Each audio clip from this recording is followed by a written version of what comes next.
Kung pag-uusapan ng Pilipinas, kabilang sa mga unang naiisip ng mga turista ay ang Queen City of the South o ang Cebu. Sino ba naman ang hindi mabibighani dito kung ang lahat ng inyong hinahanap para sa isang perfect gateway o getaway ay narito na. Mula sa mga spots, masasarap na pagkain, hanggang sa mayamang kasaysayan. Atin pong bisitahin at lasapin ang sarap sa Pilipinas sa pamagitan ng report ni Sam Ramirez.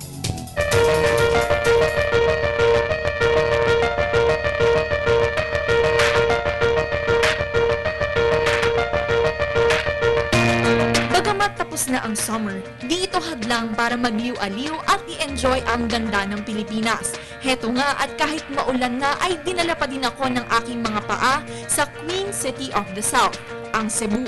Napapalibutan ng malinaw na dagat, hindi katakatakan na isa ito sa best dive spot sa Pilipinas. Isa nga dito ay matatagpuan halos 70 kilometro sa timog na bahagi ng Cebu, ang Mualboal.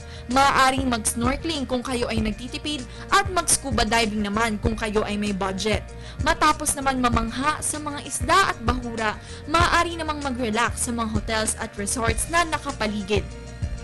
I-enjoy ang magagad na view gaya ng mga bundok na yumayakap sa dagat at magpakabusog sa pagkain. Hindi ko rin syempre pinalampas ang pagbisita sa mga historical sites dito sa Cebu, gaya ng Lapu-Lapu Shrine kung sabing dito napatay ni Lapu-Lapu ang mananakop na si Ferdinand Magellan. Nariyan ang Magellan's Cross, isang krus na itinanim ng grupo ni Magellan noong dumating sila sa Pilipinas noong 1521.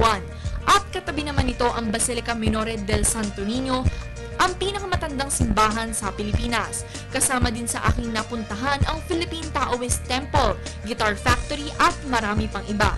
Para naman sa mga adventurous na tao gaya ko, maaaring subukan ang inyong tapang sa Sky Experience Adventure.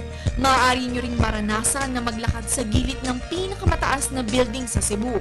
At sa inyong pag-ikot, parang nalibot nyo na rin ang buong mundo sa iba't ibang landmarks na makikita nyo. Kung ano-ano ito, subukan nyo na lang. Ano pa man ang nais nyong gawin, siguradong hindi kayo maboboard dito sa Cebu.